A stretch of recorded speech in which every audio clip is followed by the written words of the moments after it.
દર્શક મિત્રો, આપ જોઈ રહ્યા છો YNN ન્યૂઝ. હવે જોઈએ અગત્યના સમાચાર. પાટણ જિલ્લાના રાધનપુર 4 રસ્તા ખાતે અયોધ્યામાં થનાર રામ મંદિરની પ્રાણ પ્રતિષ્ઠાને લઈને ભગવાન રામના ફોટાનું હંગામી મંદિર બનાવવામાં આવ્યું.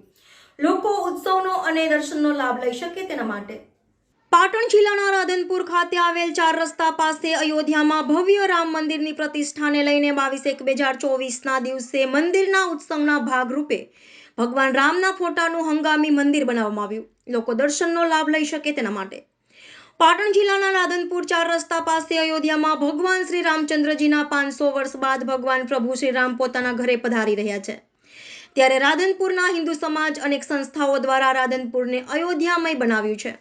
ત્યારે આજ રોજ રાધનપુર 4 રસ્તા પાસે ભગવાન શ્રી રામના ફોટાની વિધિવત મંત્રોચ્ચાર સાથે શ્રી રામ સેવા સમિતિ તેમજ અન્ય હિન્દુ સંગઠનો દ્વારા રાધનપુરના સેવાભાવી શેઠ રઘુરામ આર ઠક્કર અને પ્રકાશભાઈ દક્ષિણ તેમજ રાધનપુરના ભારતીય જનતા પાર્ટીના ધારાસભ્ય શ્રીના પુત્ર નરસિંહભાઈ ઠાકોર તેમજ મનોજભાઈ ભોજક તેમજ કનુભાઈ ડેરી, કુલદીપસિંહ ગૌસેવક તેમજ મહેશભાઈ ઠક્કર, રાધનપુરની હિન્દુ સેવા સંસ્થાઓના આગેવાનો તેમજ મોટી સંખ્યામાં લોકો ઉપસ્થિત રહ્યા હતા.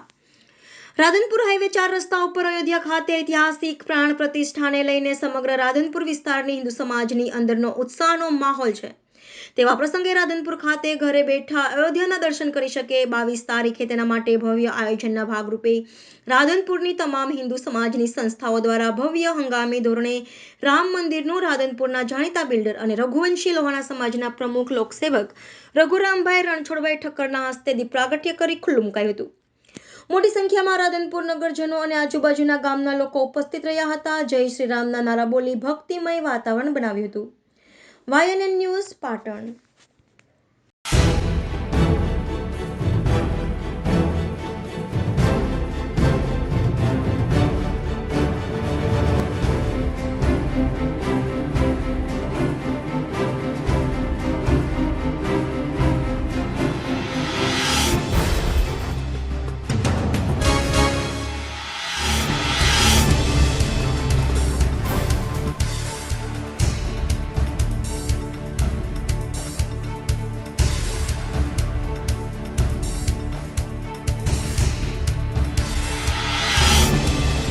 Subscribe now and press the bell icon.